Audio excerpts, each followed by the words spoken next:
If you and I could step into a working kitchen from 600 or 700 years ago, the first thing we'd do is cough. Not because the food was bad, but because the air was thick with wood, smoke, steam, and the kind of layered aroma that says, dinner started yesterday and might still be going tomorrow. Medieval kitchens weren't the shiny tiled showpieces we know today.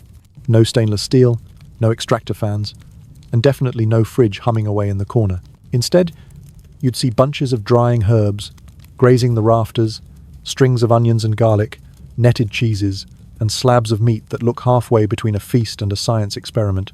These rooms did not just cook, they preserved, stockpiled, and strategized.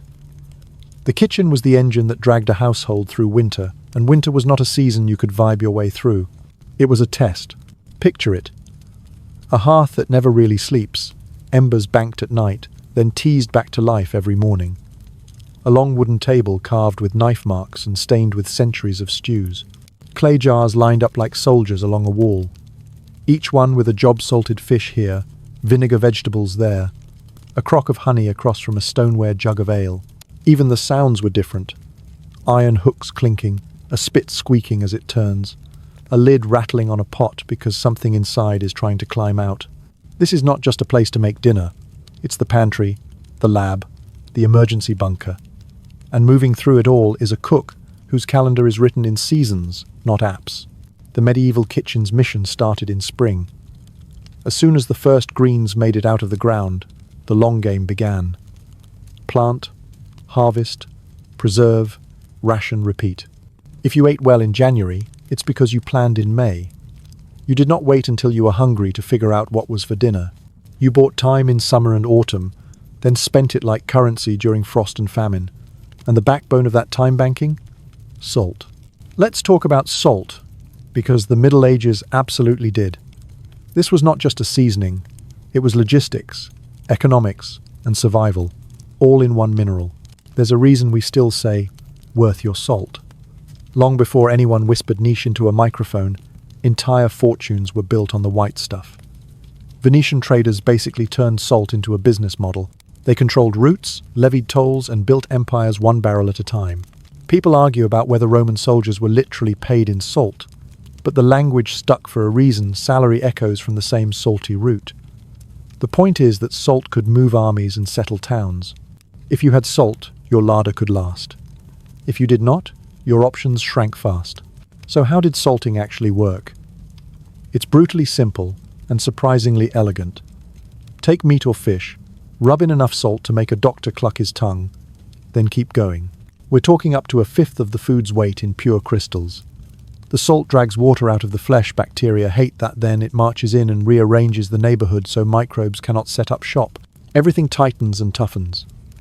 If you've ever held a strip of real jerky, you felt the idea in your hand. One medieval instruction basically says, keep salting until the piece looks like it's wearing a fresh snowfall. That's the go signal. And it wasn't precious about species. Fish were layered into barrels like geological strata fish, salt, until the whole thing weighed as much as a pony. Pork became bacon and ham, beef surrendered to the salt pile, and even vegetables had their time in the brine. Cabbage salted into submission turns into sauerkraut, which medieval households treated both as food and as winter insurance. Did everyone agree it tasted amazing? Probably not. Did it keep people alive in February? Absolutely. Of course, there's a catch. Salt was expensive, painfully so, in some places and years. What we sprinkle today without thinking could, for a medieval labourer, represent real wages. You might hear stories of hamlets that pooled resources just to get enough salt to push through a hard freeze. And remember, salt did not just season and preserve food. Animals needed it. Hides used it. Certain medicines and ointments begged for it. You were always deciding where every handful went, because every handful mattered. So kitchens developed a second superpower to lean on: smoke. And no, not a gentle whiff from a pellet grill with a Bluetooth app. Think, a rafters-to-floor haze that settles into beams, baskets, and clothes. If you left that kitchen, you wore a hickory memory like a cloak. But medieval cooks weren't trying to be trendy, they were building a barrier. Smoking dries the outer layers of food and laces them with antimicrobial compounds that tell insects and bacteria, beat it. It's preservation with flavor as a bonus. The setup could be as simple as a hook in the chimney, or as elaborate as a dedicated smokehouse with multiple levels. Fish and delicate cuts hung high, where the smoke was cooler. Heartier slabs sat closer to the fire for a deeper cure. And yes, wood choice mattered. Oak, apple, cherry, each carried a signature. You can almost hear a medieval cook defending their preferences. No, really, applewood for pork, or what are we even doing here? Cheese got the treatment too, not only for taste but for lifespan. Grains sometimes did as well. Smoked malt is a quiet way to say beer's coming. But smoke and salt were only two legs of the stool. Underground coolth, natural chill from cellars and caves, was the third. Imagine a pantry that holds at a steady 10-13 degrees Celsius year-round without electricity. That's a medieval cellar. If you were wealthy, you might go all in with a purpose-built icehouse, a kind of inverted dome sunk into the ground, thick-walled and cleverly drained, packed with winter ice, insulated by straw or sawdust. For the rest of the world, a well-sited cellar or a friendly cave was enough to take the edge off spoilage. Butter lasted longer. Cheese aged slower. Ale didn't turn sullen and weird. And for a bonus thrill in January, you could serve a chilled treat using snow hoarded like treasure. Still, the weather does what it wants. Ice melts when it must, and humidity can bulldoze the best intentions. That's where drying steps into the spotlight. Drying is the peasant's miracle, and the soldier's best friend. No barrels, no fancy gear. Just air, sun, and a patient knife. Slice fruit or meat thin, hang it where air moves but pests cannot, and time does the rest. If your house was strung with garlands of pears and ribbons of beef, you were not messy, you were smart. Wired racks, latticed towers, and small shuttered rooms helped households run a quiet, daily race against moisture. What makes all of this feel so modern is how systematic it was. This wasn't chaos, it was a plan. Want durability? Salt first, then smoke. Want to stretch vegetables? Salt or vinegar, dry herbs by the bunch. Need to get through a wet spell? Lean on the cellar and double down on brine. Medieval cooks thought in layered defenses. Think of it like medieval cybersecurity for dinner. You do not rely on one password. You stack protections, salt, smoke, coolth, dryness. So a single failure does not take your household offline. And tucked into all of this is a truth that feels surprisingly familiar. Taste matters. We sometimes imagine the Middle Ages as a parade of grim grey broths, but preserving methods doubled as flavour strategies. Smoke gives character. Salt seasons and firms. Drying concentrates sweetness in fruit and umami in meat. Even the most practical preservation choices had a culinary payoff. That meant the same cut of pork could become tomorrow's bacon or next month's feast centerpiece, depending on how you treated it today. So, no, medieval cooks could not fall back on delivery apps or a last-minute grocery run. But they had something we can still admire. A toolkit. A rhythm. A way of reading weather and season and turning both into a menu. The rafters full of herbs were a calendar. The clay jars were a savings account. The smoky haze was insurance. And because survival needed flavor as well as calories, they learned to make protection delicious. In the next stretch of our journey, we'll walk deeper into those methods. How smoke was fine-tuned, how ice houses held their chill like vaults, how drying turned kitchens into edible forests, and how the budget side of all this forced creativity that still echoes in what we eat today. For now, keep this picture in mind. A room that never stops working, knives that never stay clean, and a cook who measures time not in hours, but in harvests, and whose best recipes start long before dinner ever hits the fire. Let's put our hands right into the white stuff for a minute, and really feel how central salt was to survival. If you grew up with a shaker on the table and a box in the cupboard, it is easy to forget that salt used to be a power move. Think toll roads, guarded storehouses, and trading families who knew exactly which estuaries and pans would yield the most. People did not simply wake up and decide to preserve a side of pork. They did the math first. What would it cost to buy enough salt to make the job worth it? How much brine could be reused? Which cuts justified the investment? That calculation pulsed beneath almost every household decision, from what animals to slaughter to when to schedule a fishing trip. The basic method looked simple, which is deceptive. You take your meat or fish, clean it meticulously, then either pack it in dry salt or submerge it in a brine that is salty enough to make your lips pucker.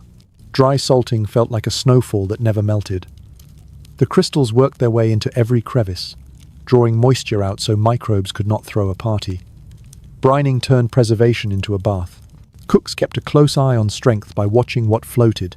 If an egg bobbed like a buoy, the brine was strong enough. If it sank, you reached for the salt barrel again. Nothing about this was casual. A weak brine wasted precious food and precious time. Cutting mattered too. You wanted surface area, which meant slicing thick pieces into manageable slabs or narrow ribbons. The salt should meet as much flesh as possible. Too thick, and the center stays damp. Too thin, and the piece might transform into leather before the cure completes. People learned tricks for tricky cuts. A fatty belly might get a firm massage with salt, rest overnight, then a second dose the next day. A dense joint might be pierced in a few places so the cure could travel. The wisdom looked like superstition if you did not know the science. But there was science all the same. They were managing water, airflow and time with the tools they had. Then came the waiting. A salted side of beef did not hurry for anyone. Hours turned to days, sometimes to weeks, as liquid wept out and the meat tightened. In a well-run kitchen, the drip was not wasted. It might be skimmed, clarified, and repurposed for animal feed, or even for pickling a cheaper cut. Waste was the enemy. You saved bones for stock, rendered fat for cooking and candles, and begged the salt barrel to hold out until the next supply came through the market gate. Speaking of markets, the price tag on salt floated more than a boat on a tide. Bad weather, conflict on a trade route, or a greedy official could push the cost up until a family had to choose between salting meat or buying seed grain. That pressure-shaped taste. It is part of why heavily salted foods became associated with special occasions in some places. You splurged on salt for a feast because it signaled prosperity. You could afford to make bacon and still keep seed in reserve. You could put down fish in a barrel and be sure that the winter would have more than turnips and prayers. All that said, salt was never working alone. Even with a good cure, many households gave meat a brief smoke to armor the outside. That thin, fragrant shell discouraged flies and added a buffer against damp weather. Think of it like a light raincoat over a wool sweater. The wool keeps you warm. The coat sheds the drizzle. If you were lucky enough to have a dedicated smokehouse, you could really dial it in. Hooks hung from beams at different heights, and the fire smoldered instead of roared. You wanted steady smoke and modest heat. Too much heat, and you started cooking instead of curing. Too little, and you were just perfuming the rafters. Wood choice became a kind of signature, the way a baker chooses a flour blend. Oak brought a sturdy, toasty backbone. Fruitwoods like apple and cherry added a softer sweetness that loved pork and poultry. Regional trees made regional tastes. A valley with beech or alder put that character onto its hams and fish. You did not have a brand logo, but you did have a flavor the neighbors recognized. People argued in perfectly friendly ways about which wood made the best bacon, which is how you know dinner mattered as much as survival. And the smell. It never really left. Years later, when builders pry open an old beam that once sat over a medieval hearth, there can still be a whisper of smoke in the grain. That aroma is memory baked into wood. If you had walked into those kitchens, the first breath would have told you what the household ate, how recently they smoked, and whether it was fish week or pork week. It is a detail that makes the past feel close. You can imagine stepping through a doorway and having your eyes water in the sweetest way. Salt and smoke could turn bounty into security, but both had limits that clever cooks had to respect. Salt did not stop fat from going rancid if you left it to the mercy of summer heat, which is why cool storage mattered so much. Smoke gave protection but could not rescue a cut that was already mishandled. The craft lived in the sequencing: salt first, smoke second, then cool, dark rest. Or smoke first to tack the surface, salt to draw and stabilize, then a cellar nap. Think of it as choreography. The partners were the same. The order changed with weather, workload, and woodpile. Because salt was precious, you stretched it. You learned which brines could be refreshed and reused, and which needed to be discarded. You stirred crocks daily to keep the brine uniform. You weighed your cuts, or at least kept a mental ledger so you did not waste crystals on a piece that was headed straight into the stew pot anyway. The same thrift applied to time. If a storm was building, you did not start a cure you could not finish. You cut smaller, smoked faster, sealed earlier. A good cook read the sky as much as the meat, and the results did not have to be monotonous. Different cures gave different personalities. A heavy, dry-packed slab that sat for a long time turned firm and deeply seasoned. A quick brine created a gentler salt signature and kept more tenderness. Spice was not just for show. Pepper, bay, juniper, and coriander, where available, rode along in the cure and added layers. Sometimes a splash of local wine or beer slipped into the brine, not to get the meat tipsy but to lend acidity and aroma. That is the bridge between pure preservation and cuisine. The line is thin and delicious. You can also see how salt shaped the calendar of slaughter and fishing. If the salt barrel looked healthy, and the weather was cooperative, a household might take advantage of a glut, buying or bartering for extra fish to lay down against a hard winter. If the barrel looked low and market prices were grim, the plan changed. More fresh stews now, fewer salted stores later.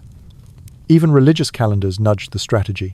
Days of fasting meant more fish on the table, which meant more fish in brine and smokehouses month to month. Preservation did not sit off to the side.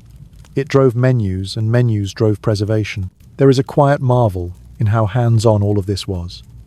No temperature readouts, no timers. You learned by touch, smell, and the look of things. You knew that a piece was ready to rinse when salt clung like frost rather than caked like snow. You knew a smoke was right when the rind felt tacky but not wet. You measured brine strength by the buoyancy of an egg or by the wisdom of a fingertip. The knowledge moved from cook to apprentice to child, in a chain unbroken by recipes and reinforced by dinner. If you and I had to preserve a month of food with nothing but salt, wood, pots, and a good cellar, we could do it by following their map.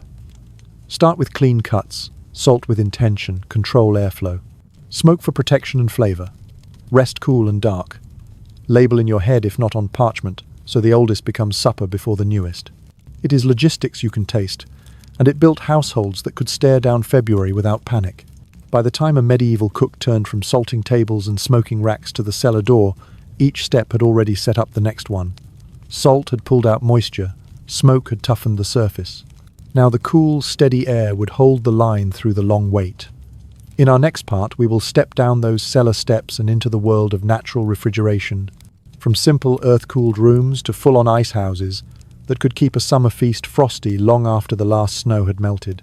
For now, brush the salt from your hands, wipe the smoke from your eyes, and listen to the quiet satisfaction of a cured larder. It is the sound of time banked for a cold day. Open a heavy wooden door, step down 2 creaking treads, and the air changes. It thins, chills, and smells faintly of stone and damp straw.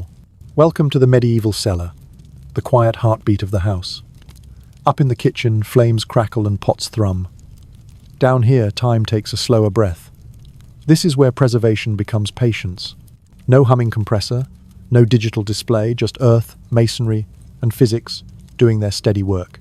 When people talk about the old ways, this is the room they mean without even knowing it. Cellars were more than holes in the ground. They were tuned instruments. Builders sited them on the coolest side of a house, shored them with thick walls, and gave them minimal exposure to outside air.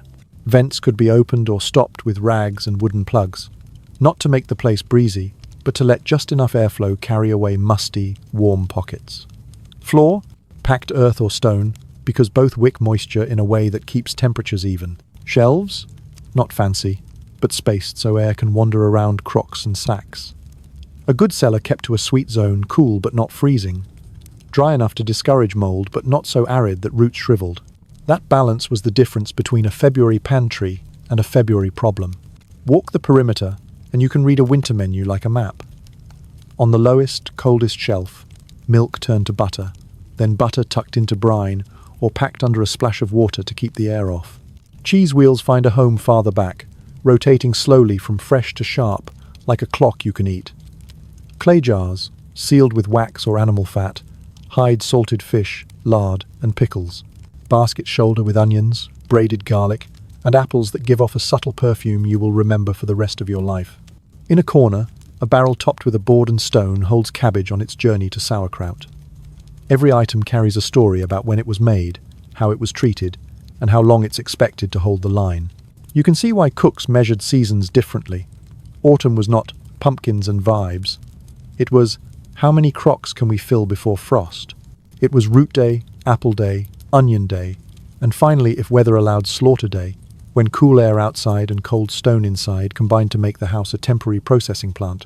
Even the humblest family learned the choreography. Clean, cut, cure, and finally store below. And then the discipline kicks in. You do not open and close cellar doors like you are checking the weather. You go down with a list in your head, take what you need, and let the earth keep doing its quiet job. If you had means, or ambition, or both, you pushed this cool farther with ice. We are not talking about cubes clinking at a summer garden party. Think winter labor. Men, women, and children cutting blocks from ponds and streams, hauling them home on sledges, and stacking them in a purpose-built chamber designed like a giant earthen thermos. The ice house, often an inverted cone sunk into the ground, brick-lined, sometimes domed, was a feat of medieval engineering. Drainage at the bottom carried meltwater away so the remaining ice did not sit in its own defeat. Straw or sawdust layered between blocks provided insulation and kept them from fusing into an immovable glacier. A well-fitted door faced north or east, shy of the Sunday. When it worked, it felt like magic. Imagine drawing a chunk of ice in midsummer to pack a dish of cream so it churns into something closer to frozen custard than butter. Imagine chilling wine for a feast when heat outside knocks the wind out of everyone. For households with the resources to pull this off, ice was not just comfort, it was theatre. Yes, it's July. Yes, that platter is cold. Please applaud the property's infrastructure.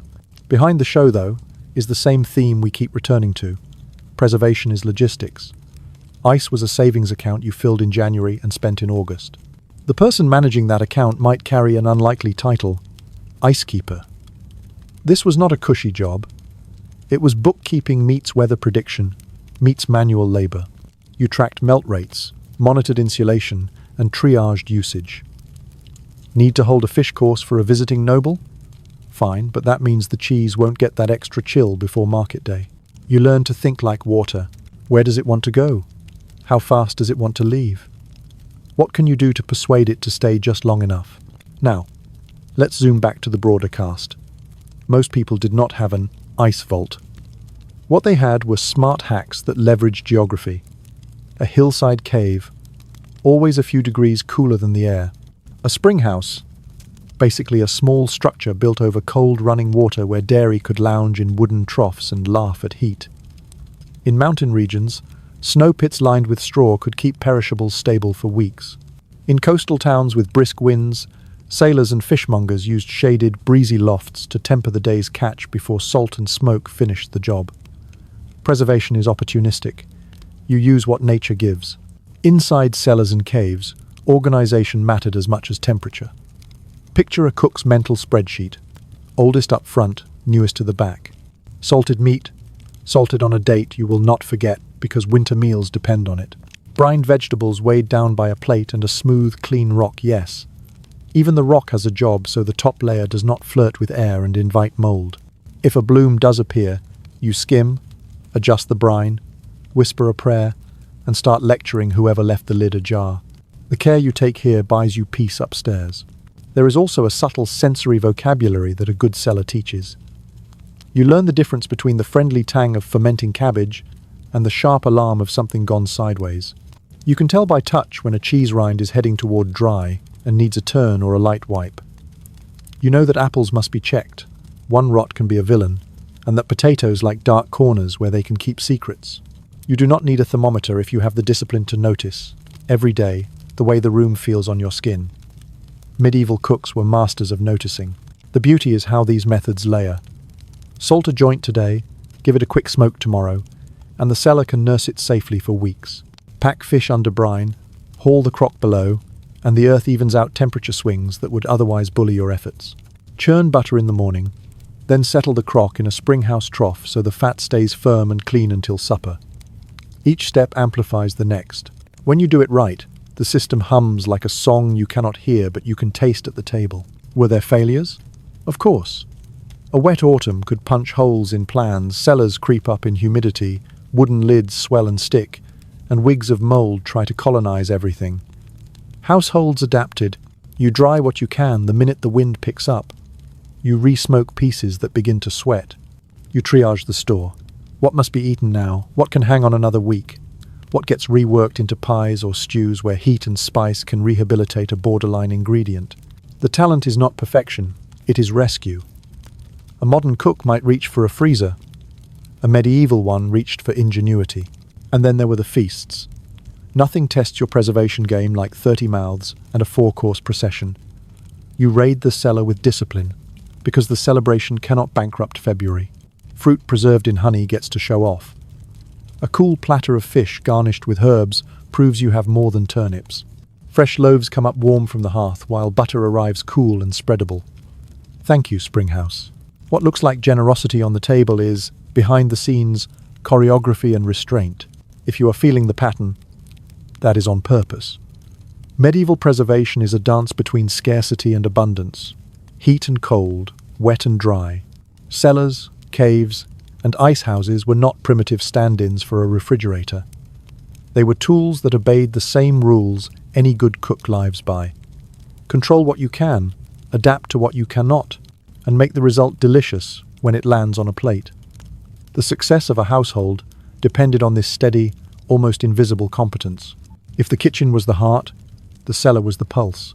When we climb back upstairs, blinking as the light and smoke greet us, we bring that quiet confidence along. The meat waiting near the hearth has a plan. The jars lining the shelf have a timetable. The cook knows not just what is for supper, but why it will still be possible to eat well in 6 weeks. In our next chapter, we will step from cool air to dry air and watch how wind, sun, and clever architecture turned fruit into candy and meat into travel rations. For now, stand on the threshold and savor the lesson. Sometimes, the most powerful tool in a kitchen is a door that closes on the heat and lets the earth keep your secrets. Step outside with me for a moment, away from the hearth and the cellar door, to where the sky is the main piece of equipment and the forecast is your timer. Drying looks simple, hang it up, wait it out, but it is one of the most disciplined preservation crafts a medieval cook could practice. When you dry something, you bargain with air itself. You are asking breeze and warmth to take what bacteria need most water and leave behind everything you want to keep. Flavor, nutrition, a little tenderness if you are lucky. Do it right, and you turn today's bounty into tomorrow's security. Do it wrong, and you get a smelly pennant flapping from the rafters that nobody wants to eat. The layout began with airflow. Kitchens and outbuildings sprouted racks like hedgehogs grow spines. You wanted height to stay out of animals' curiosity and insects' path, shade to prevent scorching, and space between pieces so every surface could meet moving air. A good drying day was gold, crisp breeze, mild sun, no hint of rain. On those days, chores reshuffled. Laundry could wait, fruit could not. Herbs took priority at dawn, meat by mid-morning, fish when the wind felt right. You learned to read the yard as if it were a dial. Inside, beams did an equal share of work. Hooks tapped into joists let strings of fruit and meat ribbons drape in long, swaying curtains. Bundled herbs, sage, thyme, rosemary where available hung head down, turning kitchens into green chandeliers. The room smelled like summer stretched thin. You did not just pick plants at random. Tough-stemmed herbs held their oils better when slow-dried in shade. Delicate ones begged for the gentlest breath and the shortest time aloft. The cook's hands became as much a barometer as a measuring cup. A leaf that crushed to powder without effort was ready. A leaf that bent and sighed needed another day. Meat demanded sharper focus. You were not cooking, you were shrinking. That meant thin, even cuts and an eye for fat. Fat goes rancid faster than lean dries, so you trimmed with a purpose. Long, narrow strips, think ribbons rather than slabs, meant maximum surface area and minimal risk inside the piece. Salt sometimes joined the party in a light dusting to help draw moisture and add a margin of safety.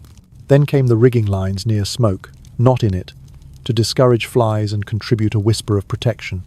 You wanted a rind that felt dry to the touch but not brittle, a bend that snapped a little but not like a cracker. That sweet spot was the difference between chew and punishment. Fish brought its own playbook. Flattened fillets hung belly to breeze, sometimes helped along by frames that kept them taut so they did not curl into odd shapes that trapped dampness. In coastal places, the entire shoreline could turn into a temporary factory on good drying days. Racks, poles, and simple scaffoldings catching wind like sails. The smell? Honest. Let us call it energetic. But to a town that needed portable protein, those racks looked like money. Once fully dried, fish became board stiff and near weightless, perfect for markets inland or for travelers who needed reliable meals that did not complain in a pack. Fruit was where drying got poetic.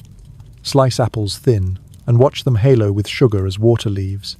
Halve plums and feel their tartness gather in the flesh as they turn glossy and dark.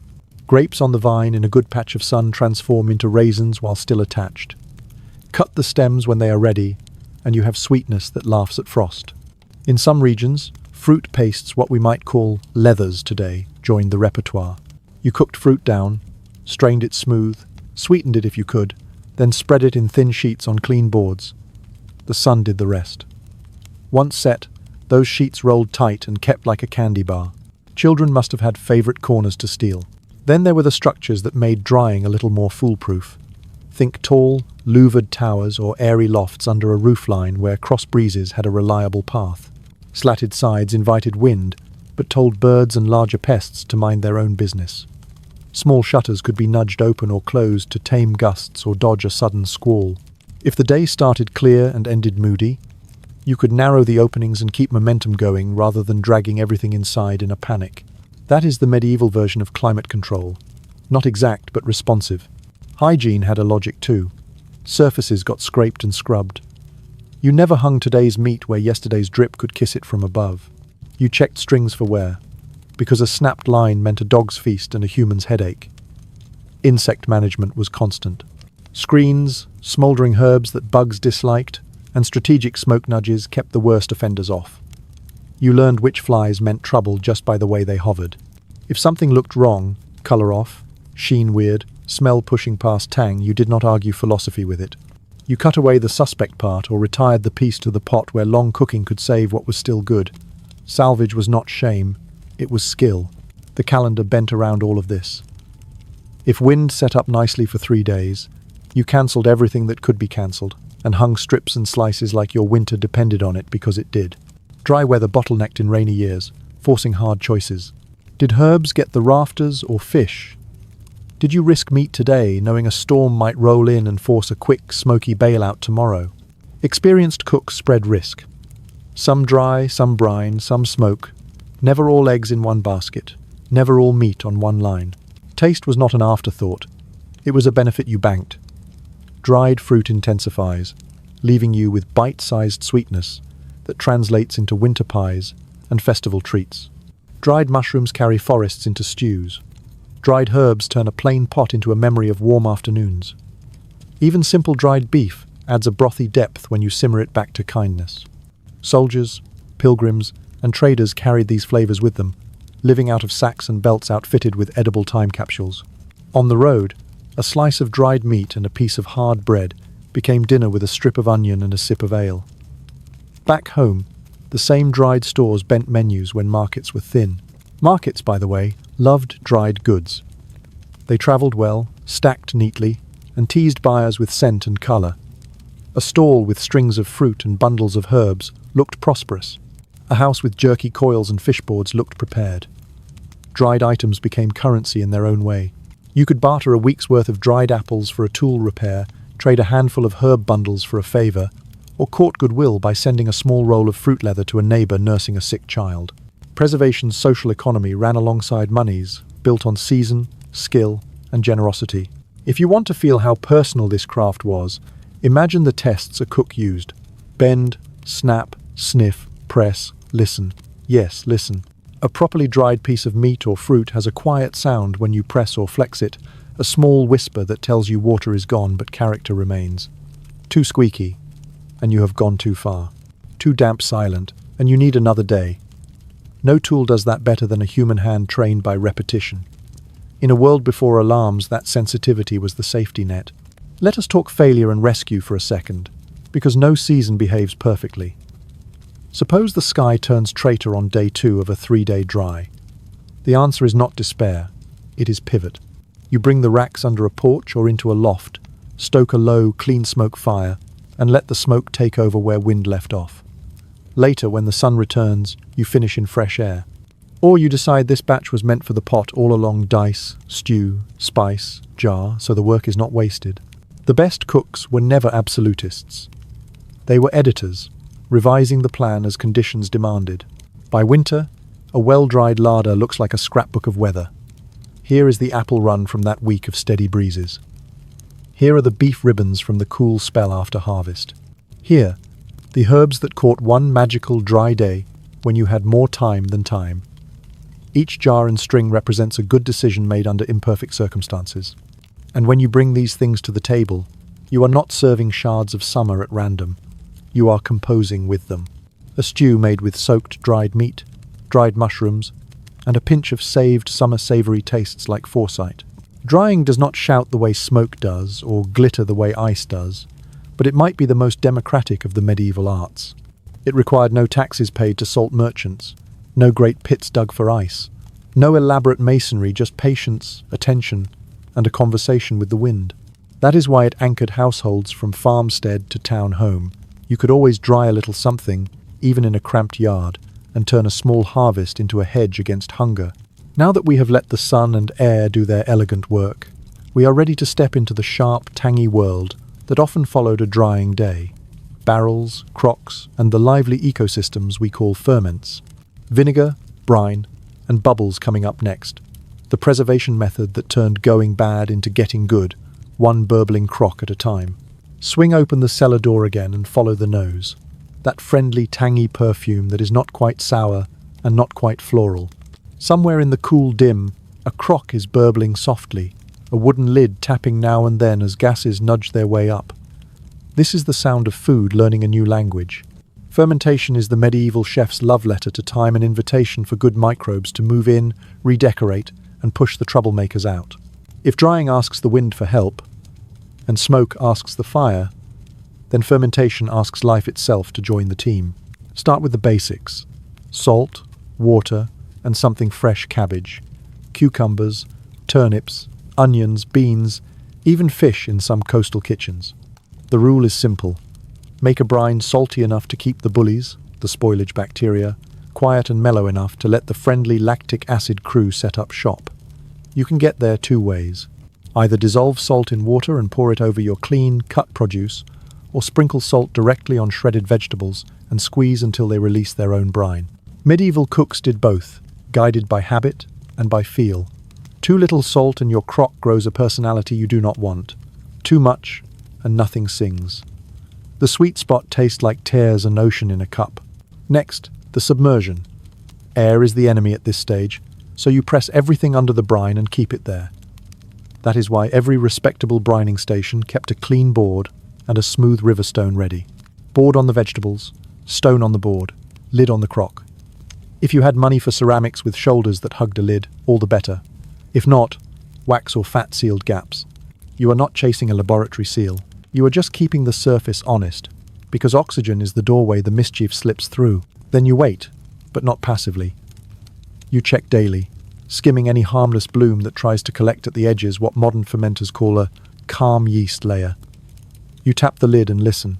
You peek with a clean spoon and test a sniff. On day 2 or 3, the scent usually tilts from raw to promising. On day 5, a little sparkle dances on the tongue.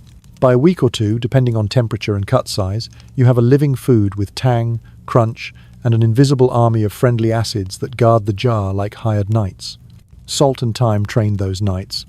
The vegetables pay you back in flavor and shelf life. Cabbage was the star student sauerkraut in Germanic houses, close cousins across the map. Shred it, salt it, stomp it until juice rises, then tamp it under its own brine and let it become itself. But cabbage was not alone. Carrots, beets, onions, and turnips joined the school of tang. In some towns, you could identify a household by the smell that greeted you at the door. A bright, garlicky pickle here, a mellow, caraway-scented kraut there. Recipes varied by river and road, because trade carried spices. A family with access to dill, juniper, or mustard seed turned out jars with accents the neighbours envied. Vinegar was fermentation's fast-track cousin, and sometimes its finishing touch. Where there was wine or ale, there was vinegar waiting to be born, a cask left open to the right breeze, a mother forming on top like a silk scarf, and time transforming alcohol into acid. Vinegar did not just flavor, it guarded. Pour hot vinegar over blanched vegetables, and you slammed the door on many would-be spoilers. Vinegar pickles were ready sooner and kept well, which made them a practical luxury. Crisp and bright, a taste of summer turned into an attitude in the dead of winter. Fermentation's genius is that it solves three problems at once. First, it preserves. The lactic acid lowers pH so bad actors cannot throw a party. Second, it transforms texture and flavor. Crunch becomes complex, heat becomes nuance, bitterness softens into umami. Third, it nourishes. You do not have to know the names of microbes to benefit from what they do. Your gut recognizes good news when it tastes it. Medieval doctors did not talk about microbiomes, but they knew fermented foods settled people. A spoonful of kraut alongside a fatty pork dish? That is dinner with a plan. And fermentation scales up beautifully. A single person can salt a crock for a week's worth of meals, but a monastery can line an entire wall with brine jars and feed a community until spring. Picture the orderly rows, each labeled in chalk or by memory. Cabbage early, cabbage late, onions, mixed roots, beans, beets, cucumbers in season, and yes, eggs. Eggs in brine? Absolutely. Some houses preserved them under layers of ash or lime.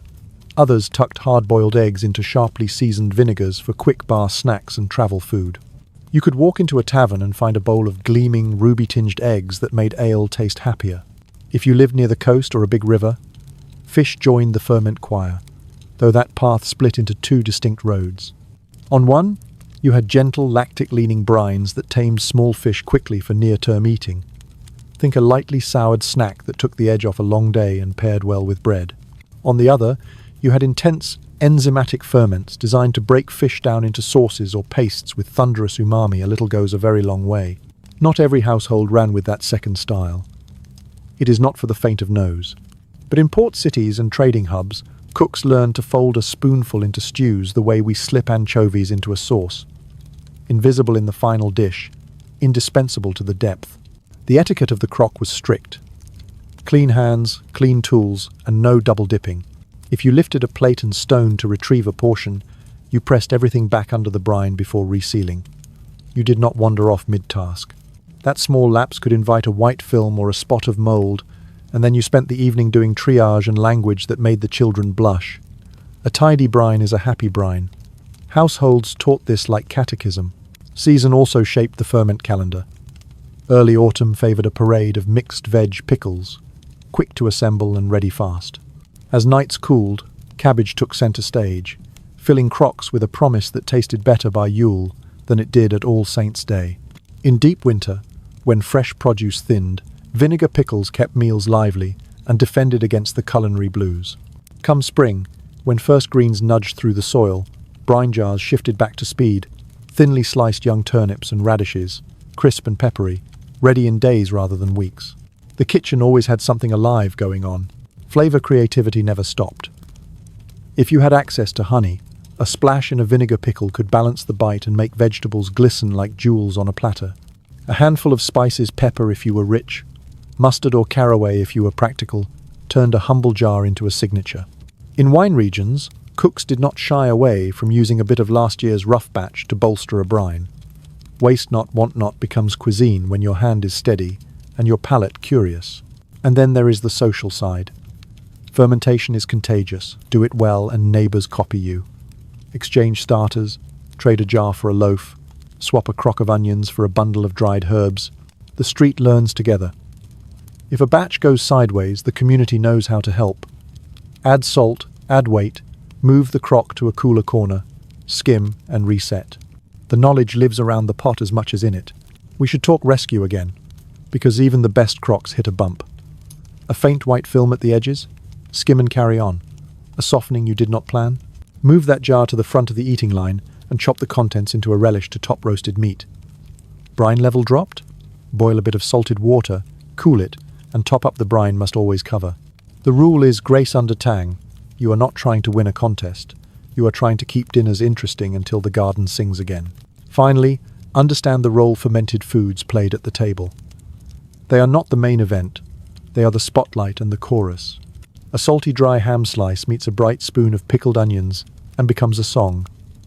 A stew with rehydrated dried beef wakes up when a tangle of vinegared beets sits beside it.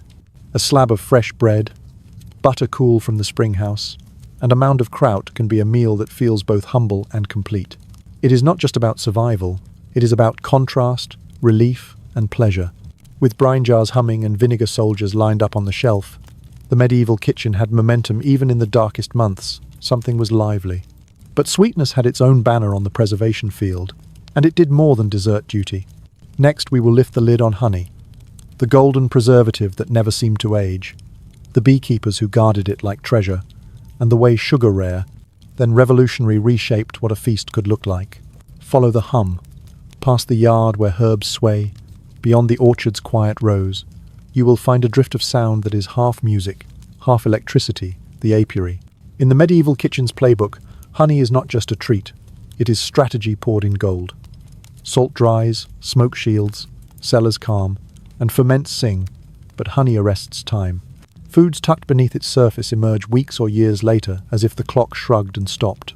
And it does this without fire, without stone, without a single ember, just a viscosity and chemistry that tells spoilage, no entry. The trick is simple to say and gorgeous to watch. Honey's low water content and natural acidity, plus compounds that microbes hate, turn a crock into a fortress. When you submerge fruit, or coat nuts, or pack a roasted bird in a heavy amber quilt, you are building a barrier that starves the wrong kind of life. Air is the enemy, honey is the moat. The result is preservation that doubles as decadence. Pull a fig from honey in midwinter, and you do not just taste sweetness, you taste summer trapped like sunlight in glass. Before any of that grace reaches the kitchen, though, you need a keeper, someone who can read bees like weather. Medieval beekeepers had a mystique that set them apart. They walked the thin line between nature and household needs, asking swarms to thrive near people without forgetting that bees have their own opinions. Skeps those woven straw hives, shaped like bells clustered on sunny walls, or sat on stone pedestals to keep damp at bay. The keeper learned a vocabulary of motion. A slow spiral at the hive mouth means everything is normal. A frantic ribbon in the air means a queen has left, and the neighborhood is about to get interesting. Notebooks were rare. Memory and habit ran the operation. And in more than one village, the beekeeper enjoyed legal wiggle room others did not. If your swarm bolted across a field, you followed. The right to chase was part of the work. Harvest day mixed tenderness with nerve. Smoke-thin, cool and persuasive, calmed the colony. Knives and practiced hands lifted combs heavy enough to make wrists ache. The first cut released a perfume so thick it felt edible. Comb went to a press or was crushed by hand. The room filling with a murmur louder than any hive as bees gathered at windows and doorways to scold you for stealing. The keeper left a wealth behind, of course. You took enough for the household. The colony kept enough for winter. Success meant repeating the dance next year. What rolled into the kitchen afterward became a palette and a pantry in one. Honey as glaze for roasting, as sweetener for ale, as binder for spice cakes and nourishing tonics. But our focus is the way honey arrests decline. Imagine a row of small clay jars, each one hiding a surprise pear quarters sunk in honey with a ribbon of lemon peel, walnut meats that can be served by the spoonful, even thin slices of cured meat glazed and sealed for later, that magical time cooks mean when they say it with a smile. In wealthier houses, the displays turned theatrical. Pale apricots in a jar of light flower honey next to dark cherries sinking into a robust woodsy batch, 2 stained glass windows on the same shelf. Cooks learned the boundaries. Honey plays well with fruit, nuts, spices, and certain cooked meats.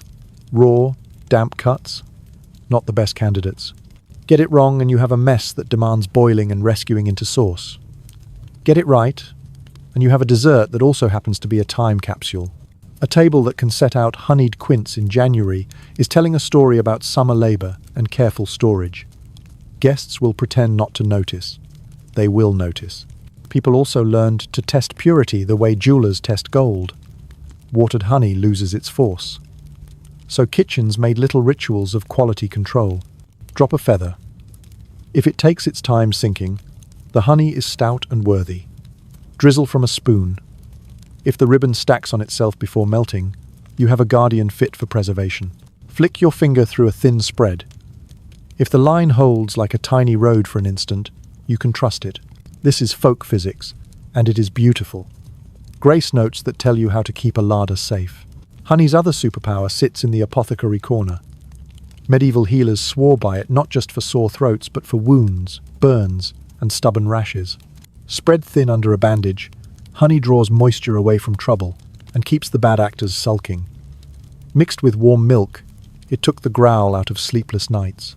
Stirred with vinegar and herbs, it turned into oxymel, a tonic that households reached for when coughs made evenings long. Did honey cure everything it was credited with? Of course not. But if your life was measured in winters and work, any ingredient that soothed, sealed, and sweetened earned a permanent shelf.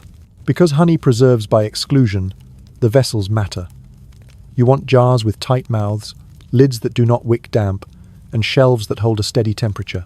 Cooks learn to wipe rims meticulously and to mind drips. A honey room in a larger house, warm, dry, and lined, kept the jars from granulating too hard in cold weather or weeping in humid spells. Granulation, by the way, was not failure. It was a phase. Warm the jar gently near the hearth, not on it, and the crystals slide back into gloss. In leaner households, a high shelf near a consistently warm wall did the same job. The principle is the same as in every method we have visited. Watch, learn, adjust. The flavor map of honey-shaped preservation choices. Meadow honey flirted with fruit. Heather honey stood up to assertive spices. Linden and chestnut brought a resinous dignity to nuts. If you were lucky enough to follow your bees through seasons, you might keep separate jars by bloom.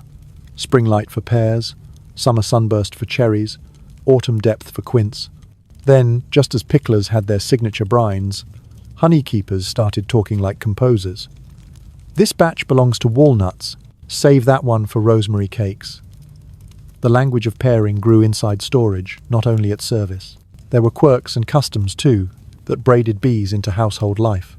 In parts of Europe, it was said that you should tell the bees when a birth or death touched the house, tapping the hive and murmuring the news, maybe tying a black ribbon for mourning.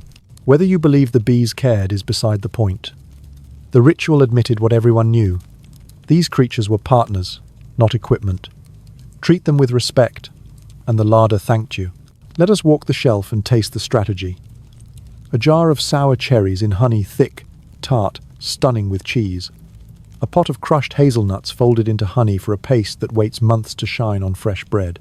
Slivers of lemon peel captured like curls of sunshine, ready to slip into hot water on a cold morning. A small crock where spice meets sweet. Cardamom, or black pepper, if the market was generous. Drifting like a rumour through the jar. Each is both food and plan. Each buys time without draining the salt barrel, without stealing space from the smoke rack, without asking the cellar to run colder than it can. And then, inevitably, honey turns toward celebration. Feast menus lean on it like a friend who always brings good stories. Roast birds get brushed into lacquer. Root vegetables start savoury, then catch a glint of sweet at the end to round them out. Fruits emerge from jars with the kind of perfume that makes a room fall quiet for a second. Honey wine mead climbs out of a cask and reminds everyone that preservation can be drinkable too. Even in poverty, a spoon of honey in porridge turns a thin morning into something like a promise. Does honey solve every problem a cook faces? Not even close. It is expensive when harvests are thin, precious enough that some houses ration it with a severity that makes children roll their eyes. It can leak if jars are badly sealed, inviting ants to throw festivals on your shelf. It can overpower delicate things when used like a hammer instead of a brush.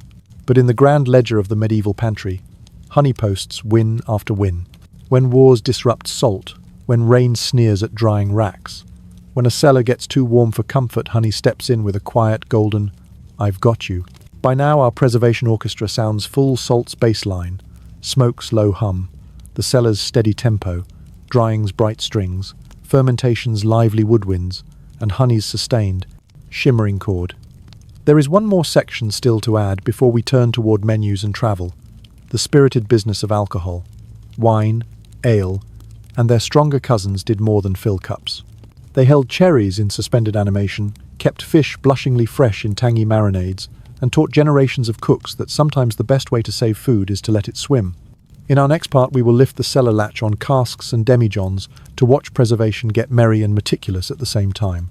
Open the cellar a second time and look not to the crocks and jars, but to the casks and bottles that wear dust like medals.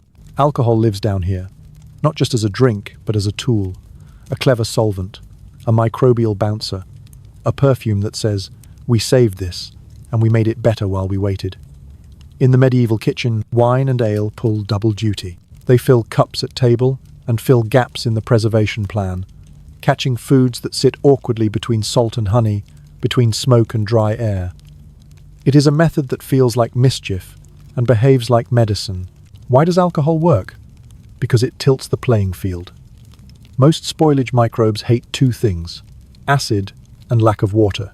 Alcohol joins that coalition by lowering available water, carrying antimicrobial compounds from herbs and spices, and making an environment where troublemakers fail the vibe check.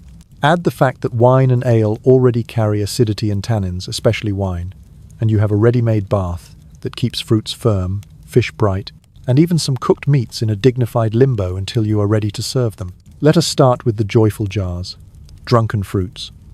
The workflow is simple and glorious.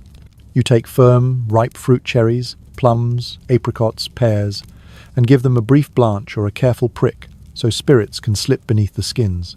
You nest them in a jar with sugar or honey, maybe a lemon peel, a cinnamon quill if fortune smiles, a clove if you want a rumour of winter. Then you drown the whole chorus in wine, or wine fortified with a splash of stronger stuff, if you have it. Seal, store cool, and wait. Weeks later, the fruits come out blushing and perfumed, their own sugars braided with the wine's character in a way that feels like dessert put on a velvet cloak. The leftover liquid becomes a cordial for cakes, sauces, or a sly sip after supper. Waste nothing, enjoy everything. Ale gets its say too, especially where vineyards do not dominate.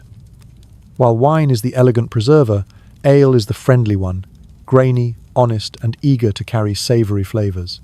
Medieval cooks used strong ale as a bath for onions, mustard seeds, and herbs to build condiments that kept for months and made heavy dishes sparkle. More than one tavern married ale to hard-boiled eggs, sliding peeled eggs into spiced ale, where they firmed and took on a tang that turned them into a conversation piece in a wooden bowl.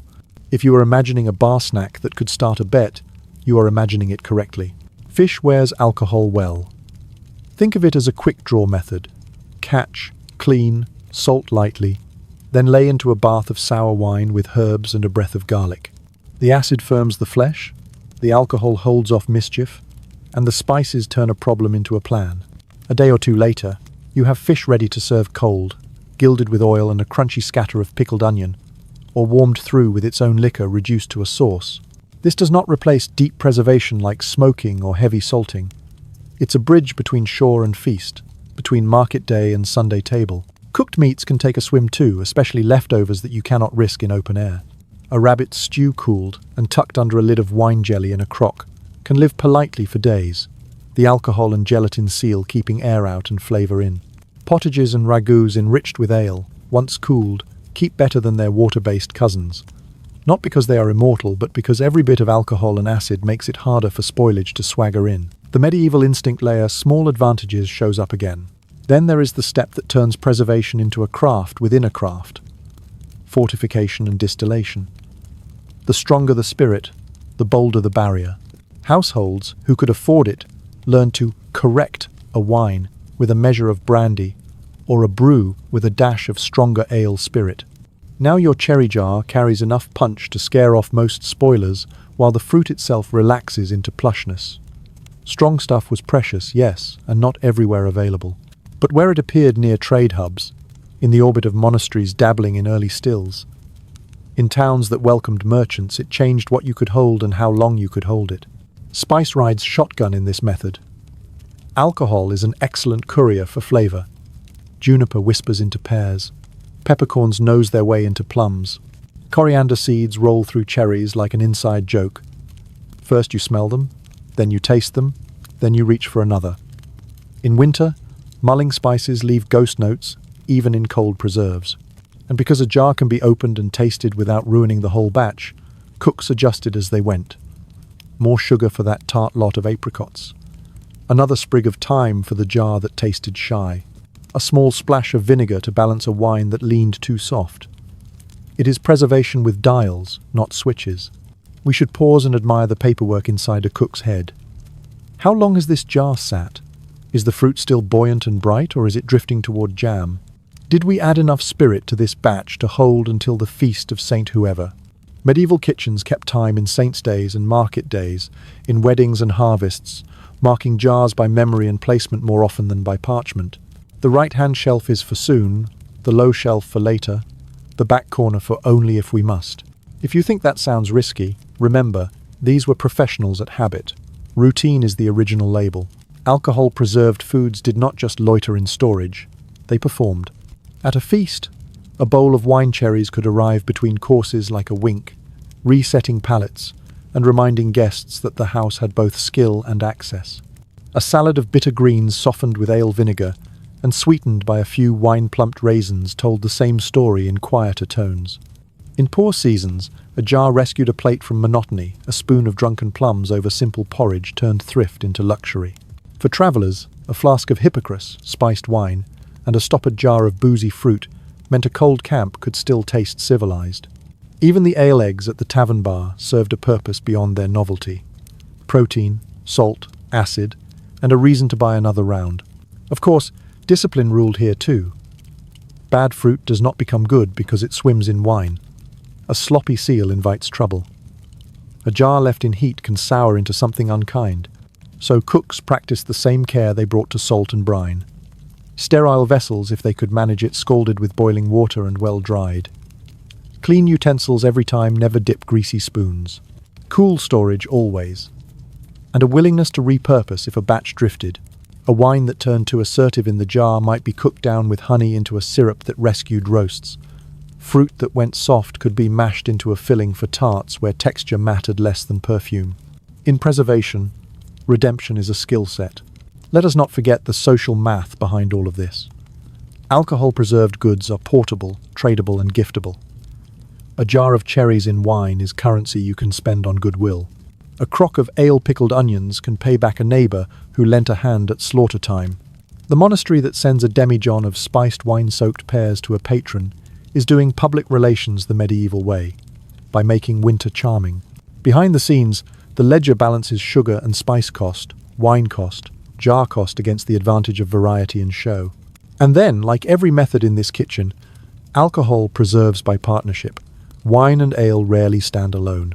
They intersect with vinegar, for sharp pickles that ride the line between two acids, with honey, for oxymels that keep fruit jewel bright, with spice, for stability and delight, with cellars, for the steady cool that makes time a friendly partner, with ice, in rich houses, where snow-cooled drinks and chilled jars startle summer guests.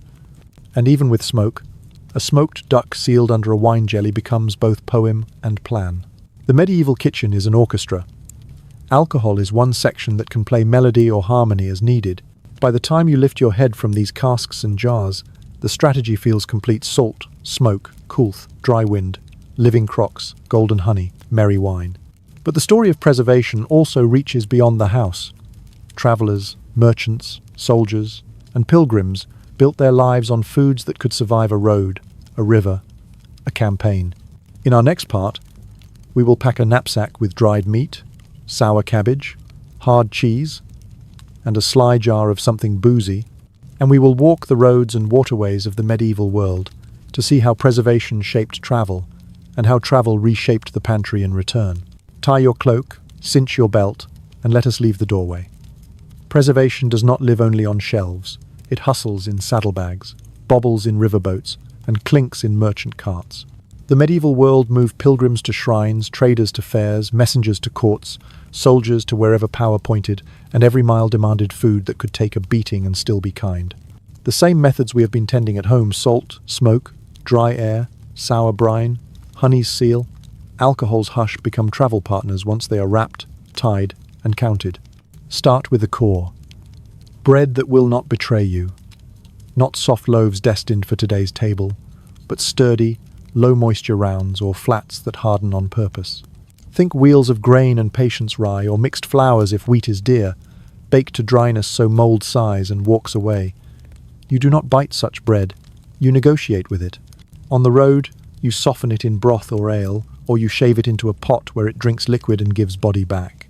Markets knew this, which is why stalls stacked hard rounds like tiles. A traveller bought a week's worth without worrying the last piece would turn against him by Wednesday. Next, the meat question, always the meat question. Fresh meat fails fast, preserved meat does not apologize. Jerky-like strips live rolled in cloth, ready to share salt and smokiness with a stew, or to be chewed in stubborn silence at the side of a road. Sausages made for travel dense, dry, with fat bound in and garlic or herbs leaning in hang from a belt or nestle in a bag. Bacon, if you are lucky enough to carry it, is currency and comfort. A small block, heavily cured, can render enough fat to fry a whole meal and still return to the pack with barely a dent. Soldiers learn to tuck bacon carefully, wrapped against damp, because a breakfast that starts with a shining pan talks troops into patience. Fish is trickier but not impossible. Boards of dried cod or other lean species, stiff as shingles, ride well on carts and boats, asking only a soak and a simmer to turn edible again. If you travel rivers and coasts, you might carry lighter cured fish meant to be eaten sooner, held in brine in a stoppered pot if you can manage the weight. A night at an inn with a hearth lets you push the clock soak, simmer with a few pickled onions, and finish with a slash of ale or vinegar. Port towns became masters at building meals out of these planks, and travellers took notes. Cheese is the diplomat of the road. Hard wheels and firm wedges tolerate knocks, shrug off a few hours of warmth, and offer protein, salt, and a reason to keep walking. Wrapped in cloth, strapped inside a pack, they ask only shade and a little respect. Monasteries near travel routes sold or gifted travellers small, dense cheeses precisely for this purpose, humble in looks, magnificent in service. A knife, a heel of bread, a wedge of cheese, a pinch of dried herbs, dinner under a hedge. Dried vegetables and pulses ride along as well, split peas in a pouch, lentils rattling like tiny drums, onions braided so they can hang outside a pack and flavour every stop with their promise. A pilgrim could cook a pot from almost nothing, water from a stream, a handful of pulses, a knuckle of bacon or a dice of dried beef, an onion, and if fortune smiles, a spoon of pickle liquor for brightness. That is not survival food, that is a tactic. You have built a stew that improves with every mile as your pack donates its smaller treasures. Sour things travel better than sweet ones in raw form, which is why pickles and ferments earn a place even when glass is scarce. Stoneware is heavy, yes, but a small jar of sauerkraut or pickled turnips can transform days of sameness into a moment of gratitude. Tavern keepers knew the calculus. They kept crocks behind the counter, ready to sell a spoon or a scoop. Boatmen had their favourites, some swore by onions in ale. Others kept cabbage in brine for a lift when fog settled on the river and time felt sticky. Then there is the quiet genius of concentrates, the way cooks compress meals into doses. Dried mushroom slices that explode with forest when they meet hot water. Fruit leathers that can be chopped into a pottage for sweetness and body. Spice and salt blends wrapped in linen that crumble into a pot like a spell, disguising indifferent meat and making the same old beans suddenly persuasive.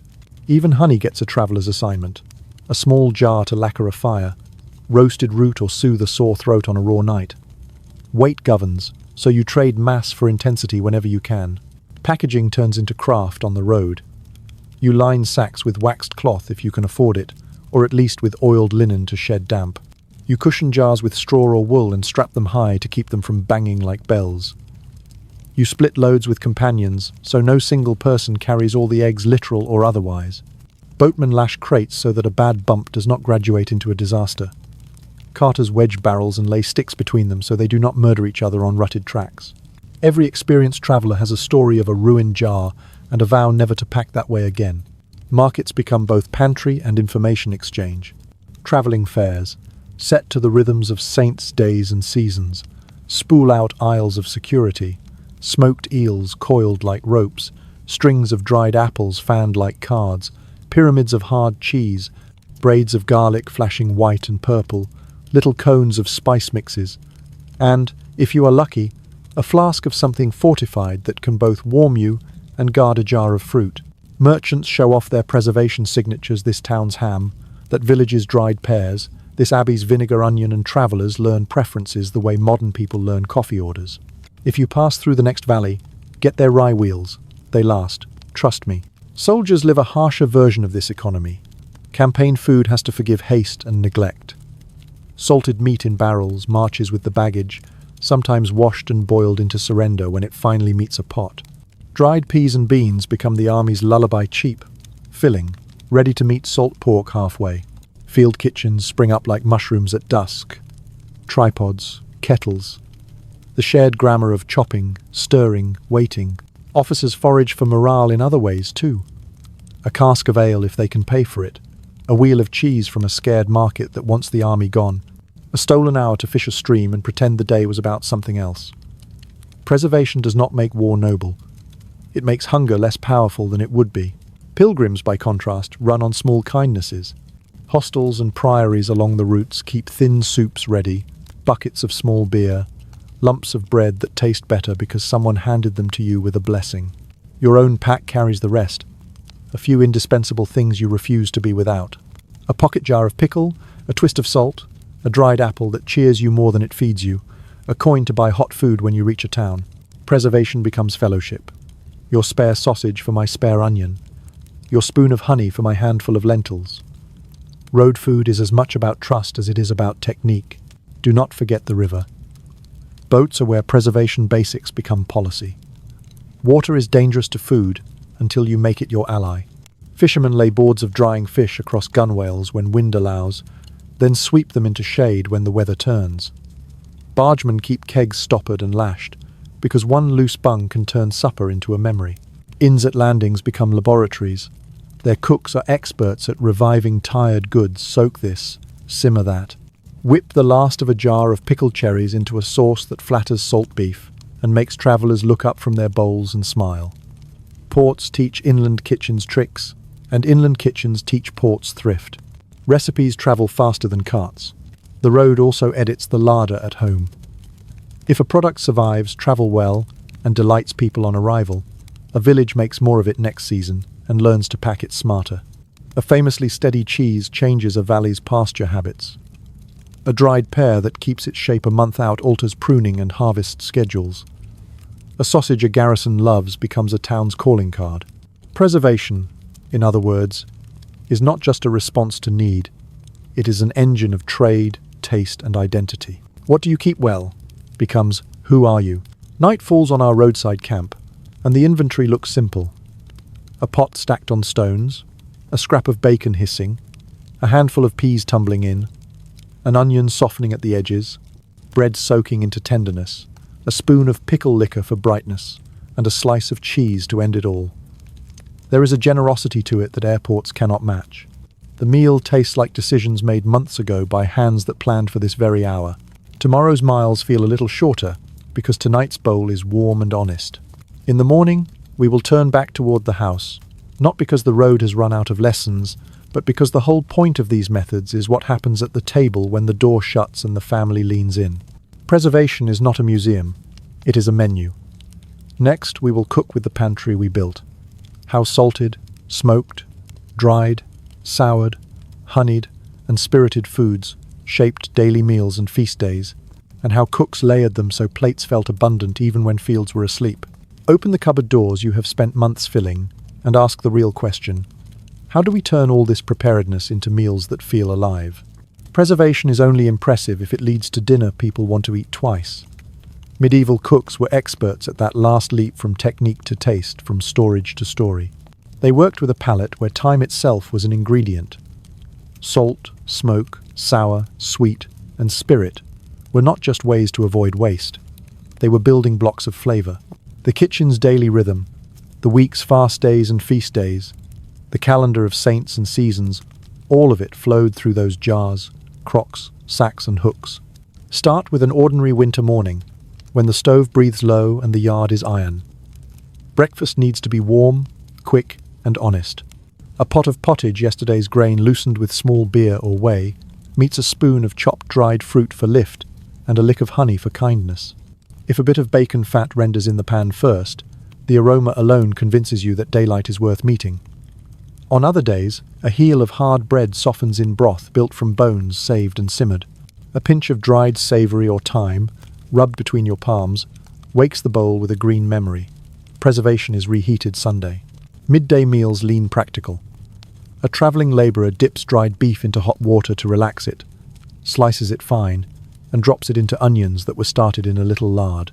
A splash of ale, a handful of split peas, and the pot becomes a bargain that tastes like a plan. In town, taverns do this at scale. A base of barley or oats, a rotation of whatever dried or pickled element walks in the back door, and a ladle of broth that gets smarter every day. You can feed a street on these habits.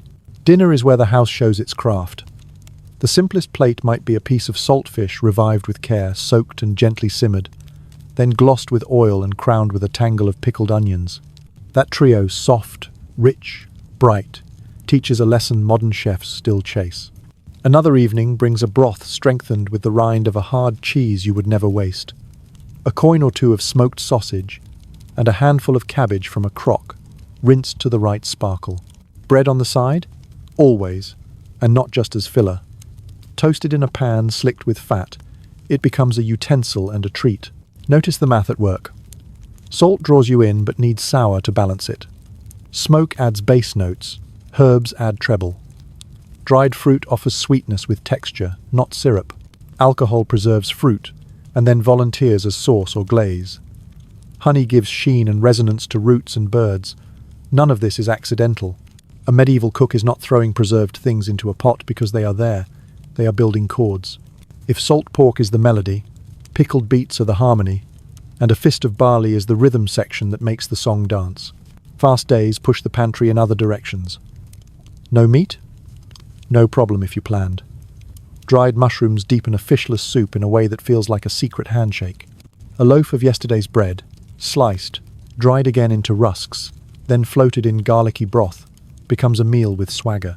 Vinegar and oil dress a plate of cold beans, while chopped herbs from strings over the hearth bring a soft thunder of green. On those days, cooks showed how preservation could be a theology of enough. Not meagre, not gaudy, simply balanced and satisfying. Feasts, of course, are where preservation becomes theatre. A table might open with a bright salad of bitter greens cut with wine-soaked raisins and a snow of crushed nuts bound with honey. Trencher's flat loaves used as plates arrive warm, ready to drink in juices from the next act. A capon roasted to lacquer, brushed with honey in its last minutes, emerges with skin that crackles and a perfume that makes guests reach for cups and bless the house. Alongside it, salt beef, shaved paper thin, after a careful soak, tells a different story time and thrift, tamed into luxury with heat and spice. Fish courses flex the playbook. Soused herrings quick pickled in vinegar and spice stacked like shining tiles, while a dish of river fish chilled over snow in houses that can afford it proves that summer and winter are not enemies in a clever kitchen. Honeyed quince arrives between courses to reset the tongue, and a crock of sauerkraut sautéed in a little fat whispers a friendly sour under a crisped sausage. Each bite has a job, not just a flavour. The host is conducting, not just feeding. Dessert in the medieval mood is preservation showing off. Cherries from a wine jar tumble with fresh cheese. Pears in honey sit like amber pearls on a platter, ready to meet spice cakes that were baked at year's turn and have improved every week since. Dried apple slices, briefly poached in ale and spread over pastry, transform a humble fruit into something noble. If the house pours a little hypocras spiced wine, you taste a year's worth of choices in a single cup. Even medicine leans into the menu. A simple oxymel, a mixture of honey and vinegar, sits ready to cut the richness of a heavy course or soothe a guest who overindulged. Mustards ground with ale and sharpened with vinegar ride roasted meat like cavalry. Herb salts, made in summer by pounding sea salt with green leaves and drying the mixture, pinch over eggs or fish and start conversations about gardens long asleep under frost. The pantry is not a warehouse. It is an apothecary for appetite. Do not overlook sauces and pastes, the glue between elements.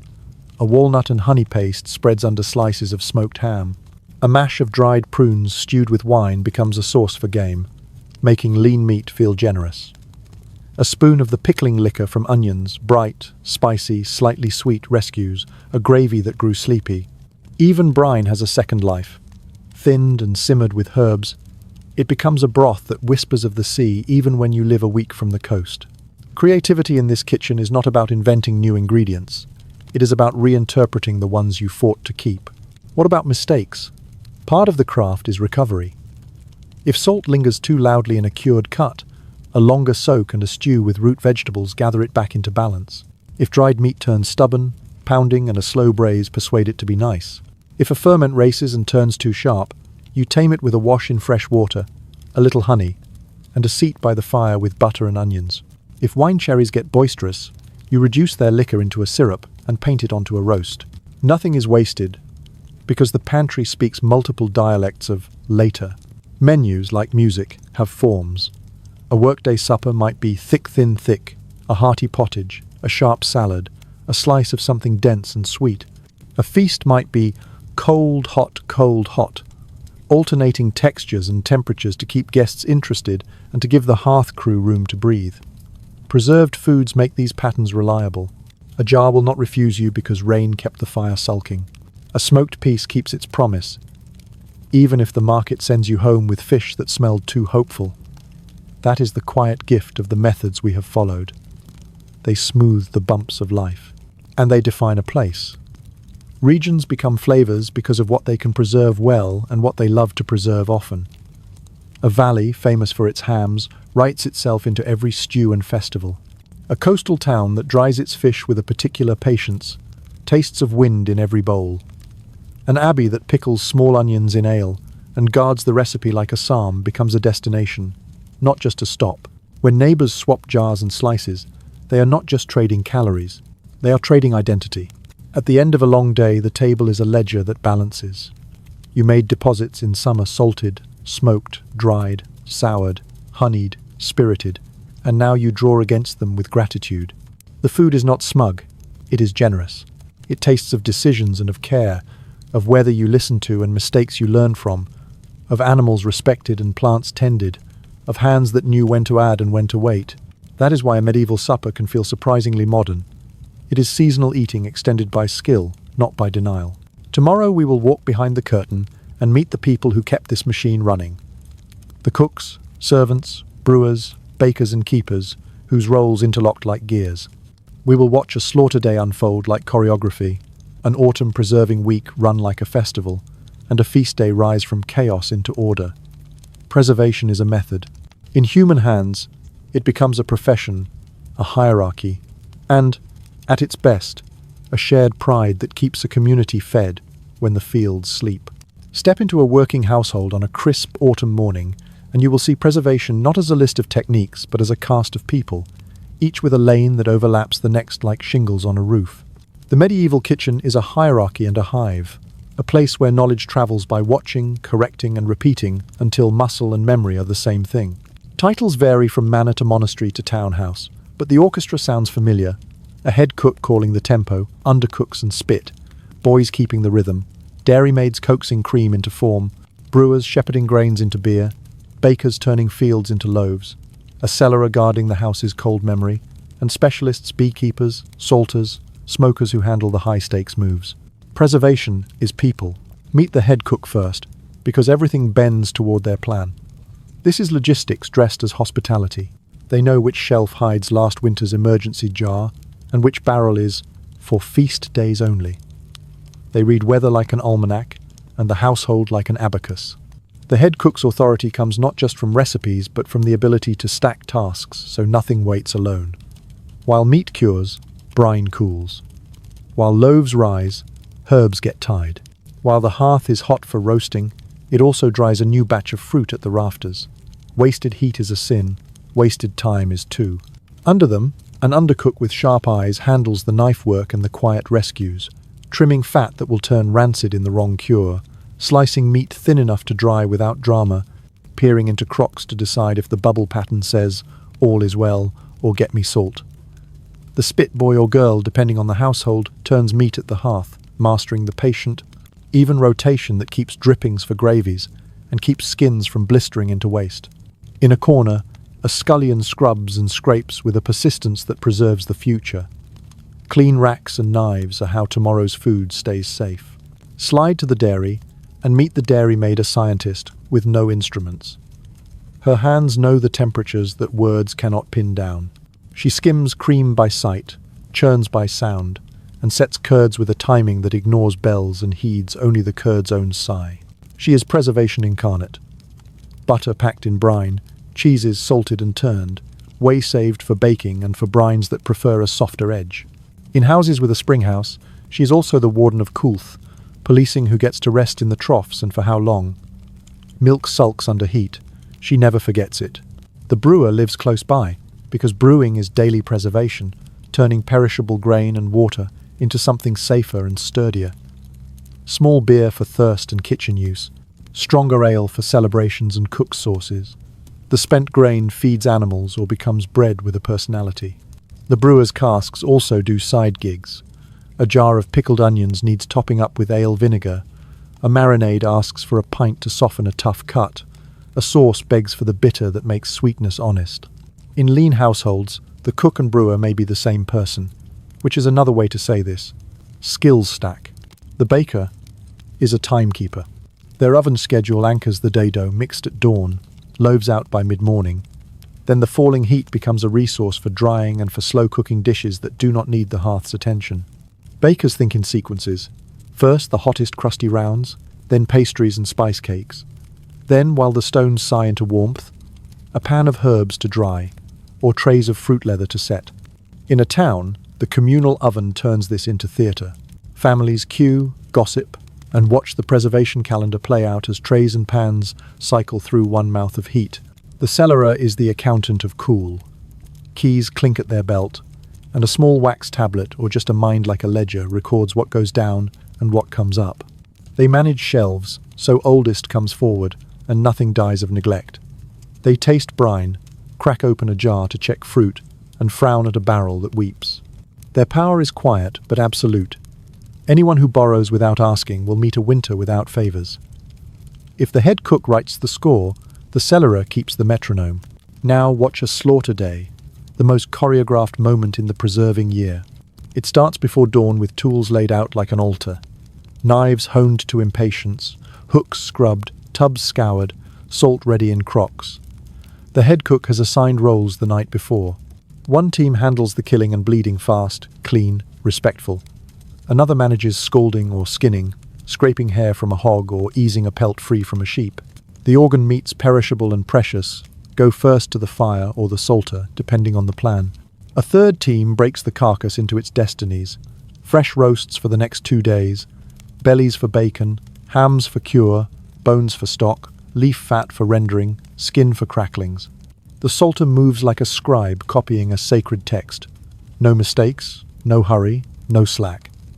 Salt goes on with a measuring hand. Too little invites ruin, too much wastes coin and turns dinner into penance. Cuts are layered in tubs with salt and sometimes spices, spines lined up like a paragraph of punctuation. Meanwhile, the smoker preps the fire, not a flame that bullies, but a smoulder that persuades and chooses wood like a painter choosing a palette. Hooks get loaded in order of thickness. The smoker listens to the fire's breath and lets the colour of the smoke thin blue, not choking grey, be the guide.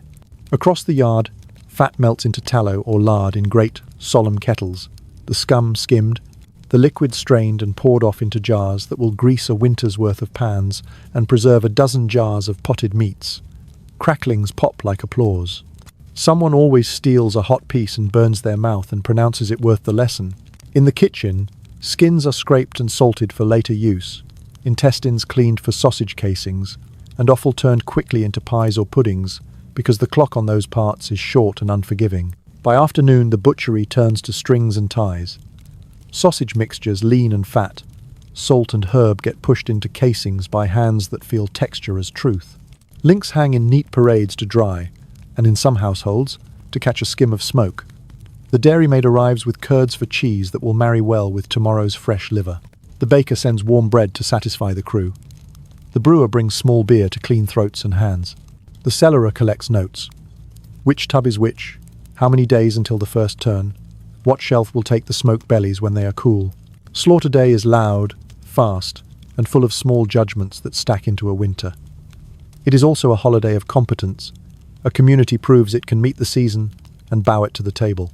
Children watch, carry, fetch, learn. Jokes repeat themselves every year because tradition is also a way to keep nerves steady around knives and heat. When the sun slides, the yard tilts back toward quiet, and the smokehouse continues its patient work into the night. Everyone sleeps with the solidity that only a full larder can give. Shift to preserving weak at harvest's peak, and the cast reappears in new positions. The orchard's fruit has a clock. The kitchen answers. One crew slices and strings apples until wrists ache. Another stirs kettles of plum into paste for leathers. The beekeeper's jars line the table as pears slip under their amber surface. Vinegar crocks pop with new pickles. The head cook's genius here is triage. Windfalls become sauce or cider today. Perfect fruit goes to drying. The prettiest find honey. A thunderstorm to the west means racks must move under, eaves under, cooks scramble. The smoker lends a hand. The baker opens the oven's falling heat to save the last trays. The house breathes like a single animal. Feast day flips the switch from production to display. The baker's spice cakes baked weeks ago to mellow come out for icing or a gloss of warmed honey. The brewer draws a cask set aside for this precise evening. The smokehouse yields a ham that the head cook slices thin to multiply pleasure without bankrupting the store.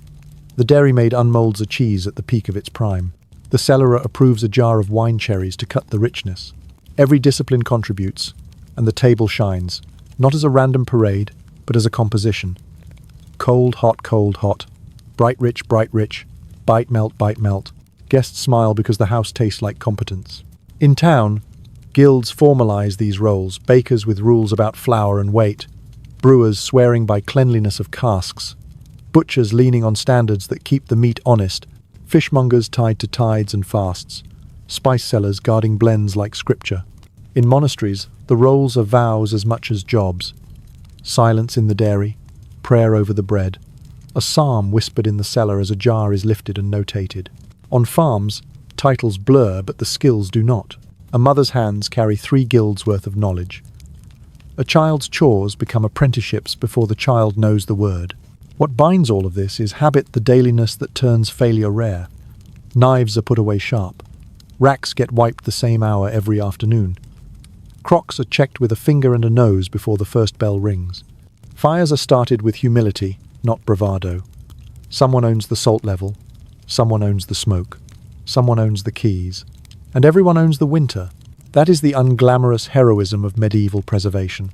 Not the miracle jar, not the dramatic ham, but the sequence that repeats until February bows and March wakes up singing. Tomorrow, we will zoom back out and follow preserved foods into culture. The trades they built, the laws they bent, the festivals they crowned, and the identities they branded onto villages and valleys. Preservation, by then, will look less like a kitchen story and more like a map of how people learned to turn weather, work, and waiting into a civilization that could eat well even when the fields slept. If you spread a medieval map on the table and ran your finger along the busiest routes, you would be tracing more than pilgrim footsteps and royal errands. You would be outlining arteries of preserved food. Salt did not just season dinner, it laid down roads. Smoke did not only perfume kitchens, it named forests and towns. Vinegar and ale wrote market schedules. Honey marked borders where flowers changed. What we have been cooking inside the house now steps outside and starts changing how a region looks, how a village sounds, and what a festival tastes like. Preservation becomes culture with legs. Begin with salt, because that is where most maps got their first straight lines. Salt pans on coasts, salt springs inland, and mountain mines carved into glittering cathedrals. Each source drew merchants the way light draws moths. From those sources, salt roads fanned out. Guarded tracks along which carts creaked. Toll houses stood like punctuation marks. And towns fattened because they sat astride a mineral that could turn hunger into insurance. Entire jurisdictions sharpened their teeth on salt. Lords levied duties. City elders set maximum prices. Smugglers learned night paths and whispered passwords. A border dispute might start with land, but it often ended with who got to charge for the white crystals moving through a pass. Markets were the second stage weekly, seasonal, and spectacular. Travelling fairs turned preservation into theatre. Imagine the layout. On one aisle, a row of ham sellers, their wares blushing under thin coats of fat, each hock stamped with a seal that swore to a guild's standards. Across from them, fishmongers with boards of dried cod and barrels of brined herring stacked like chessmen. A little farther, spice merchants, whose blends could turn the same salted beef into a dozen personalities. In between, vinegar onion vendors with scoops, honey, sellers with skeps propped like trophies, and cooperatives offering barrels to pack it all home. A fair was not just commerce, it was a tasting menu for a region's identity. Guilds framed this economy, with rules that look fussy, until you realize they protected dinner from chaos. Butchers' guilds specified slaughter times and methods so meat destined for brine or smoke started clean. Fish guilds enforced freshness windows that respected tides and distance. Bakers swore over measures and moisture. Brewers scrubbed casks because last week's laziness could turn into this week's sickness. Guild marks on goods said, "This won't embarrass you." You knew the ham bearing that stamp had been salted with skill and time. You knew the dried pears from that valley would hold their shape 2 towns down the road. The marks were early brand logos. Reputation moved with the seal. Law kept catching up with appetite. Town councils set assize rules that reached from bread weights to ale strength to vinegar price caps during lean years. Some places regulated smokehouses inside walls for fear of fire, nudging the industry to the edge of town, where entire districts took on the perfume of oak and cherry. In port towns, ordinances tried to square the circle of abundance and health, how long a ship's fish could sit on a quay before salt had to claim it, which hours could accept unloading to minimize spoilage in summer. Laws did not always work, but the repetition tells you how central preserved food was. When governments legislate taste and method, you know the subject sits close to survival. Festivals took that public energy and turned it into memory. Harvest fairs crowned queens with apple boughs and handed out wreaths to the household that strung the finest strings of dried fruit. Winter feasts elevated the first slicing of a long-cured ham into ritual. The knife chosen, the angle ceremonial, the first transparent pieces offered to elders, as both courtesy and omen thinness meant skill and thrift. Generosity meant confidence in the larder. Some towns ran contests for the best sauerkraut, the most balanced ale onions, the clearest honey. Winners earned not only bragging rights but better prices at market. Buyers trust palates that judges just thanked in public. Religious calendars braided preservation into sacred time. Lenten fasts no meat, often no animal products at all. Forced fish preservation to grow not just in quantity but in nuance.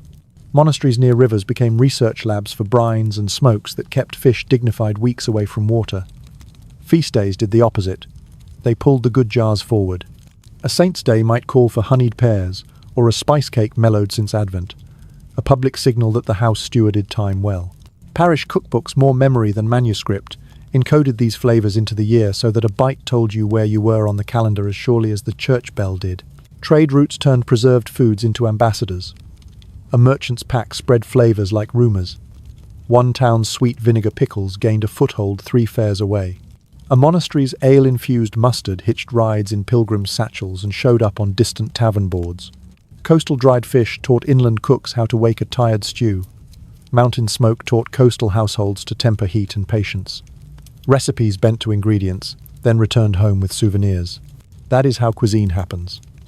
Preservation methods travel with goods, change slightly to fit new weather and wood, and then come back wearing a new hat. Identity hardened where geography and method kissed. A valley with beech forests and steady breezes becomes the place for hams. A town blessed with apple orchards and northerly drying lofts turns into a synonym for fruit leather. A coastal stretch where herrings run turns its economy into barrels and boards and learns to throw a herring festival every year as both thanks and advertisement. The labels become shorthand. Get the bayam, buy the Lorch leathers, find the St. Marin onions.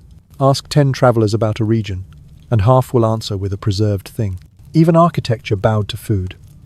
Smokehouses dotted the edges of towns like punctuation. Icehouses disguised themselves as gentle mounds over deep, brick-lined pits. Cellars in prosperous streets opened into networks so efficient you could move from one end of a block to the other without seeing daylight, carrying jars of brined beans, wheels of cheese, and small casks of vinegar, like veins moving blood.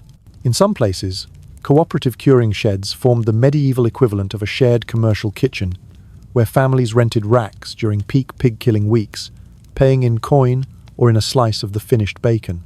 Infrastructure follows appetite. At the darker edges, scarcity twisted preservation culture into tension. During bad harvests, councils lectured merchants about engrossing, buying up preserved goods to hold back and sell dear when fear climbed. Laws threatened fines. Riots sometimes answered anyway. Smuggling made folk heroes and villains depending on who told the story. A taxman says thief, a mother says neighbour. Salt gabelle scandals in some realms wrote themselves into plays and pamphlets that outlived the kings who imposed them. Food policy becomes politics the moment winter tightens a fist, and yet generosity threaded the same landscape. Confraternities organised almsgiving days where preserved staples, hard bread, dried fish, pickled roots were distributed to those without cellars deep enough or gardens big enough. Guilds fed funerals and weddings without bankrupting their members, precisely because jars and sacks had been waiting for the invitation.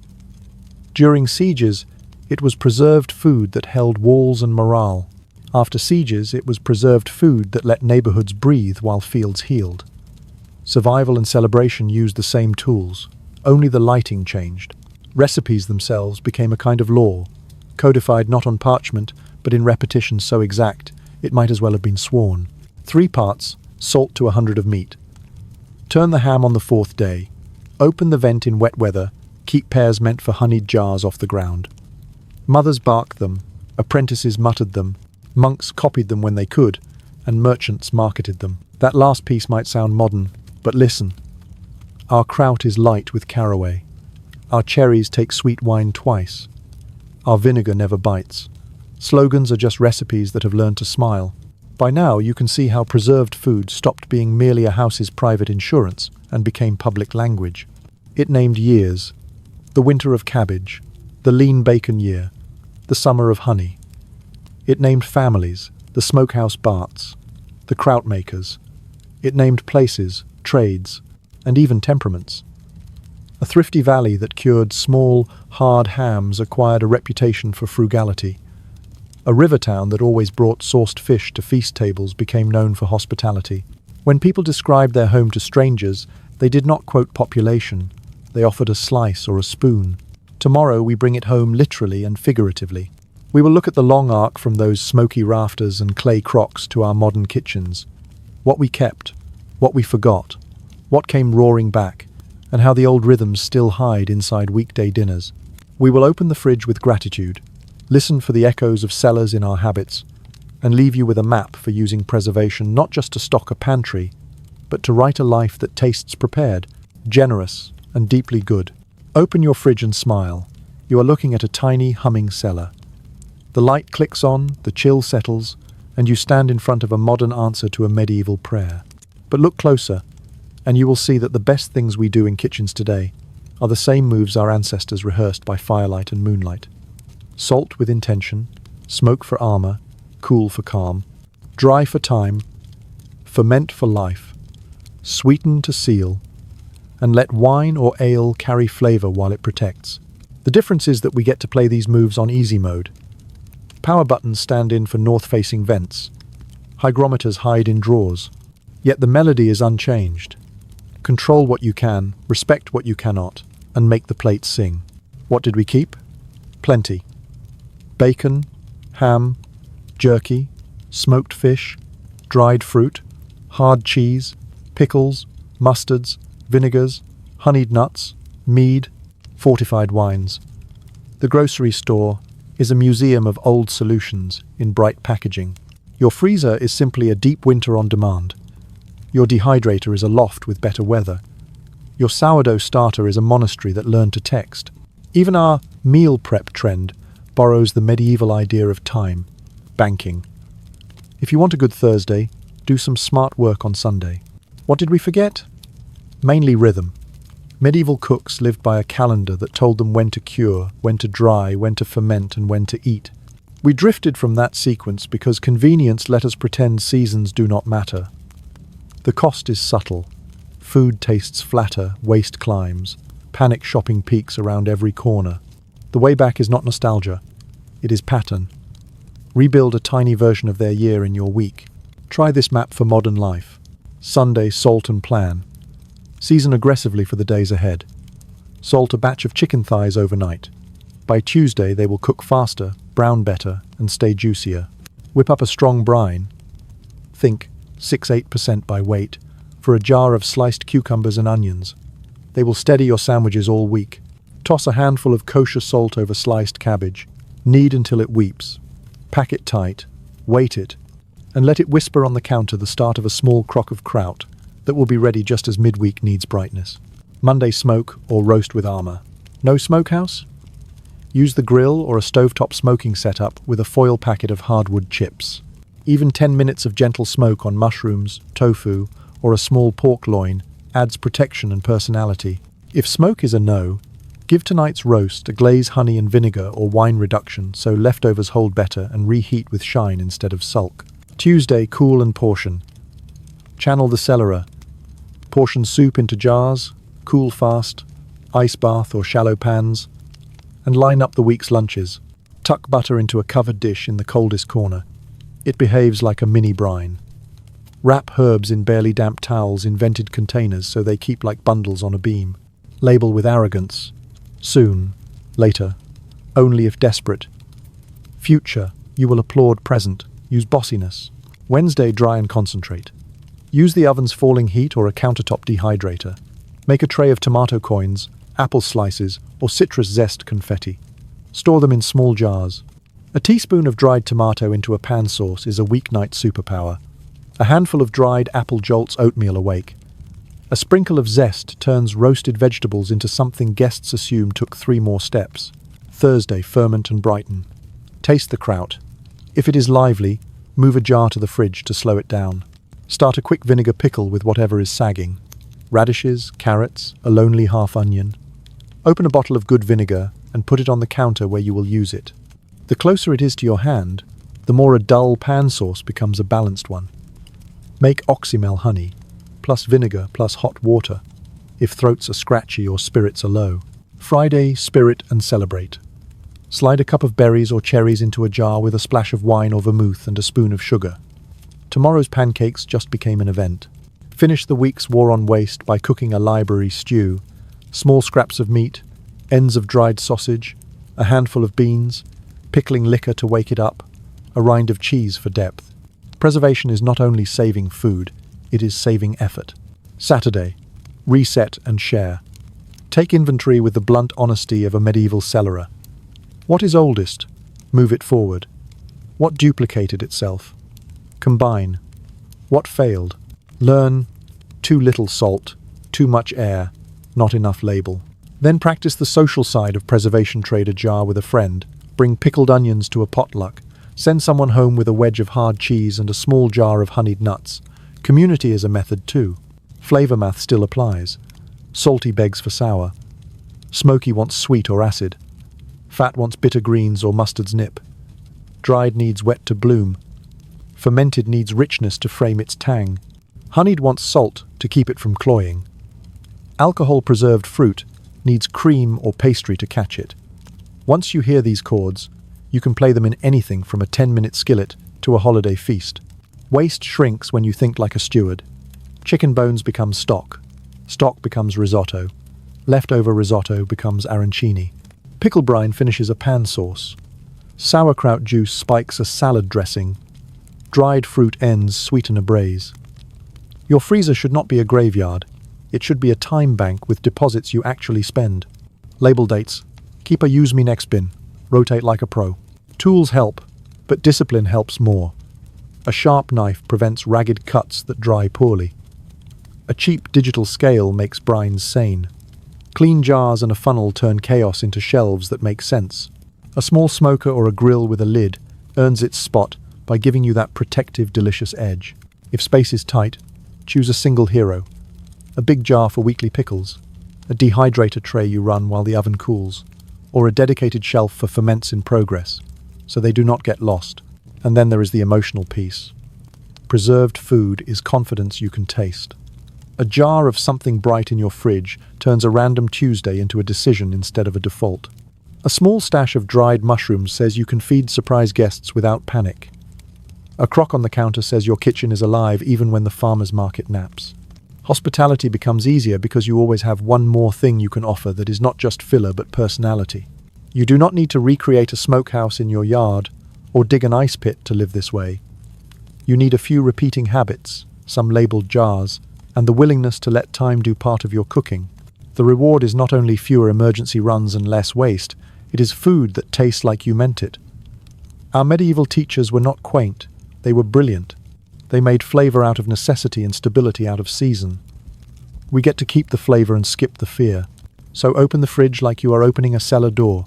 Hear the old lessons humming behind the glass. Salt with purpose, smoke with restraint, cool with order, dry with patience, ferment with care, sweeten with wisdom. Let spirits carry both safety and song. Eat what is ready, save what is not, and share the good stuff, because generosity is the last ingredient you cannot buy. If dinner tastes prepared, generous, and deeply good, you are not just making a meal, you are keeping a promise across centuries.